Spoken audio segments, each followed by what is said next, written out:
I'm fully aware that this was a lot of new information about components, props, and events. The key takeaway, of course, is that props are there to send data into a component and events are there to send data out of a component, you could say.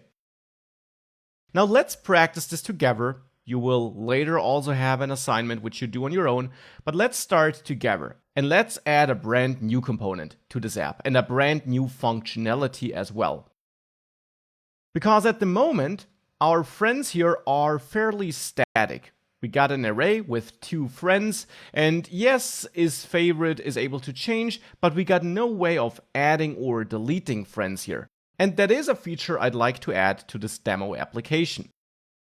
So therefore, we'll add a new component that allows us to enter the data for a new friend, so the name, the phone, and the email address, let's say, and then I want to be able to confirm that data, and that data should be added here. Now we could absolutely add this form here. Let's say below the header, we could add a form, and in here, we could then add our inputs, like this.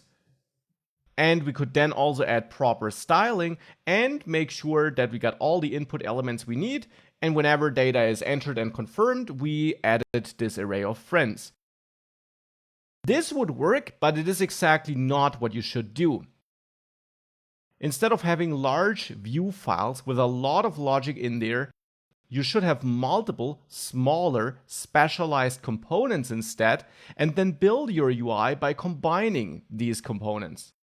So in reality, we would not add the form here, but instead in the components folder, we would add a new component.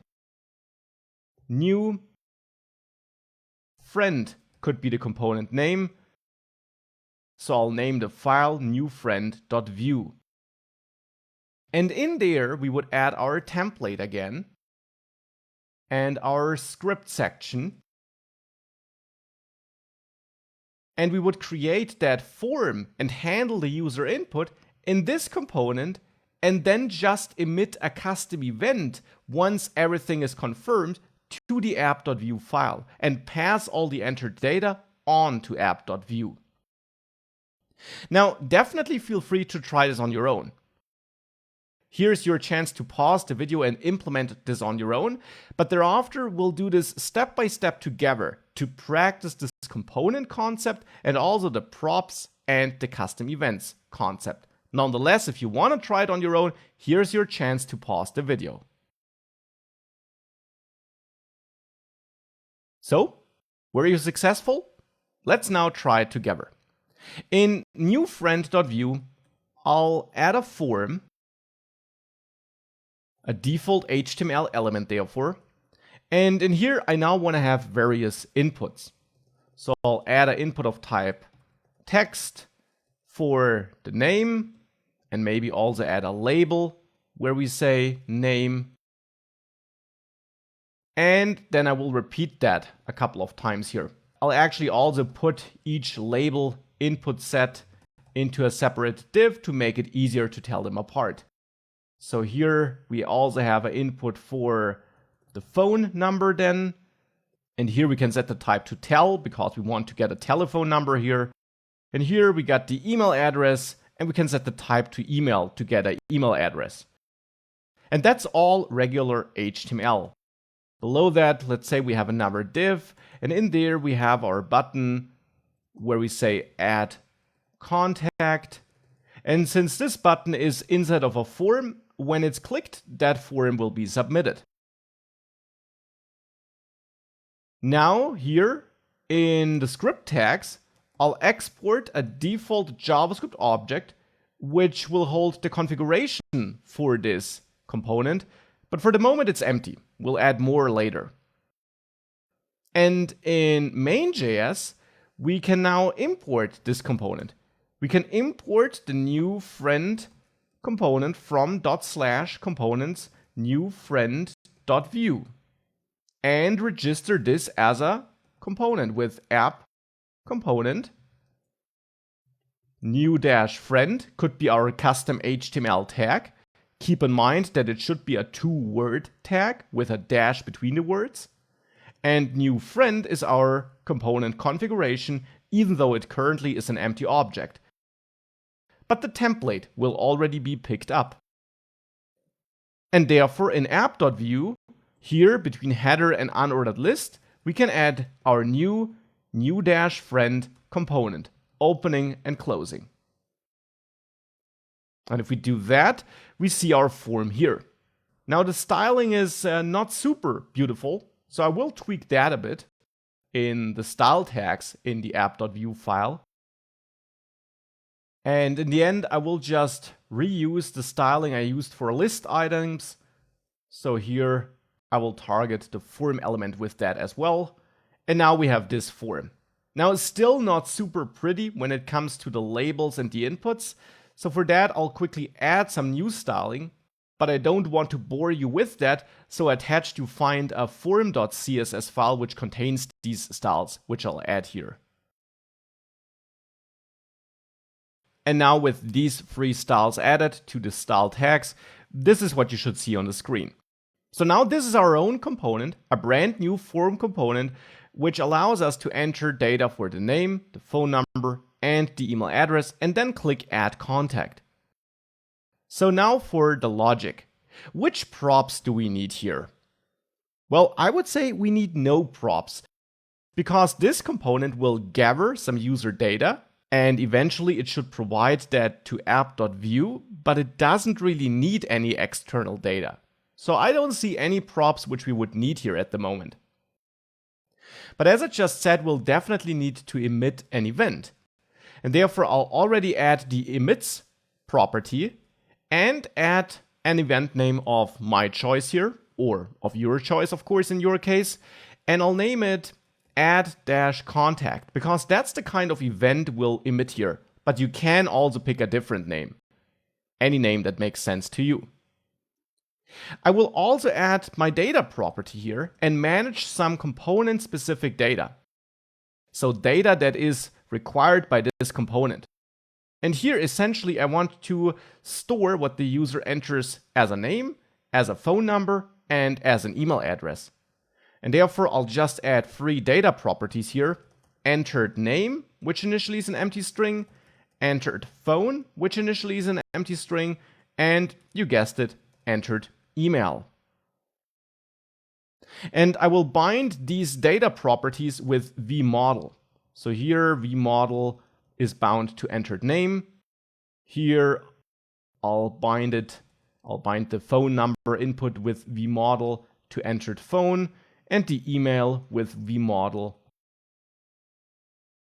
to entered email, so that with every keystroke we store what the user enters. I'll also listen to the submit event on the form with @submit, and I will use the prevent modifier to ensure that when this is submitted, we prevent the browser default, which would lead to the page being reloaded, which is not what I want. I want to handle this fully inside the running Vue application. Here we can point at a method of our choice, and I'll name the method submitData. But again, it's your code, your method. You can name it however you want. But we do have to add that method, of course. So here, after data, we add methods to this new friend component config object. And there I'll add the submitData method, which now will be triggered when the form is submitted. And here I have one simple thing which I want to do. I want to emit my custom add-contact event so that I can forward that data to whoever is listening to that custom event, which later will be the app.view file. So here we use this $emit and then emit add-contact. So the custom event I'm announcing here, basically. And we forward this entered name, this entered phone, and this entered email.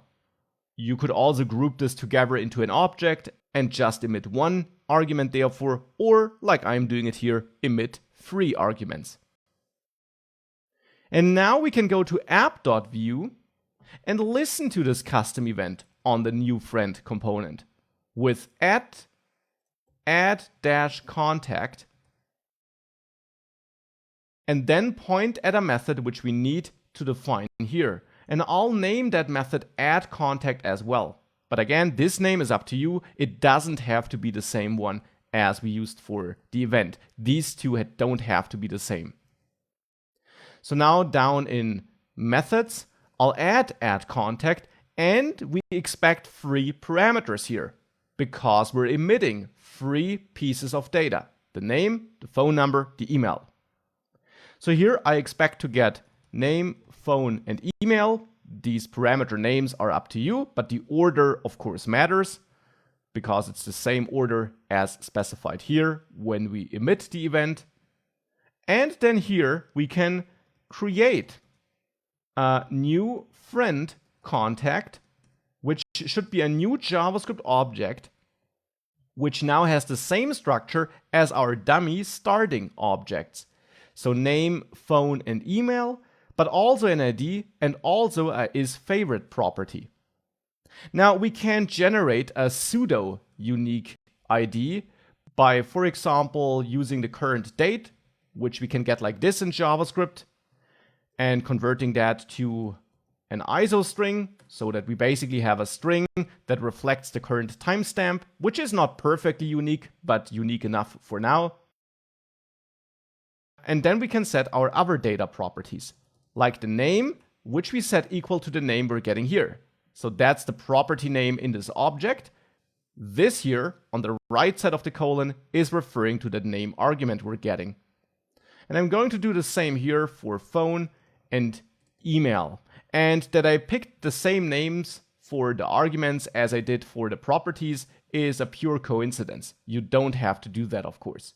But the property names should be the same ones as in your dummy objects because you're referring to those properties here when you're setting values for the props of the friend contact component. Now we also need the isFavorite property here, and let's say that's false as a default. Now we got that new friend contact, and now we can reach out to this friends, so to our friends data property, which we have in our app config object here.